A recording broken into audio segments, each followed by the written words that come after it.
এই দোয়াটা শিখে নেন, ইনশাআল্লাহ আপনার জীবনের সমস্ত সংকট কেটে যাবে। আমি নিজেও এই দোয়াটা বেশি বেশি করার চেষ্টা করি। দোয়াটা হচ্ছে, মুসা আলাইহিস সালাম একটা গাছের নিচে হেলান দিয়ে বসলেন, বসে দেখলেন দুইজন মেয়ে দাঁড়িয়ে আছে দূরে, পানি নিতে পারছে না, লোকজন পানি নিয়ে যাচ্ছে, ওরা দাঁড়িয়ে আছে বেচারি। মুসা আলাইহিস সালাম গিয়ে বললেন, কি সমস্যা আপনাদের? এটা নিয়ে আপনারা আবার মেয়েদের সাথে কথা বলার চেষ্টা করেন, ঠিক আছে? তো মাহরাম গায়রা মাহরাম মেনে চলে। তারা বললেন যে আমাদের বাবা অনেক বৃদ্ধ মানুষ, আমরা পানি নিতে পারি না যতক্ষণ না আমাদের কম পানি নিয়ে চলে যায়।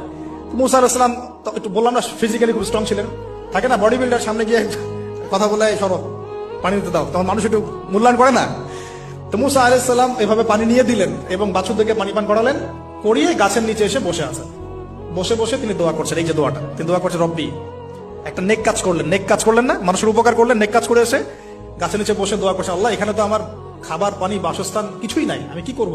রব্বি ইন্নী লিমা আনজালতা ইলাইয়া মিন খায়রিন ফাকির, রব্বি ইন্নী লিমা আনজালতা ইলাইয়া মিন খায়রিন ফাকির। আবার বলেন, রব্বি ইন্নী লিমা আনজালতা ইলাইয়া মিন খায়রিন ফাকির। অর্থ হচ্ছে, হে আল্লাহ, তুমি তোমার পক্ষ থেকে আমার উপরে যে নিয়ামতগুলো দিবে, আমি এর জন্য ফকির হয়ে বসে আছি। আল্লাহ অর্থ বুঝে পড়বেন ভাই, নামাজ রোজা হজ যাকাত যাই করেন আল্লাহর রাস্তায় অর্থ বুঝে পড়বেন।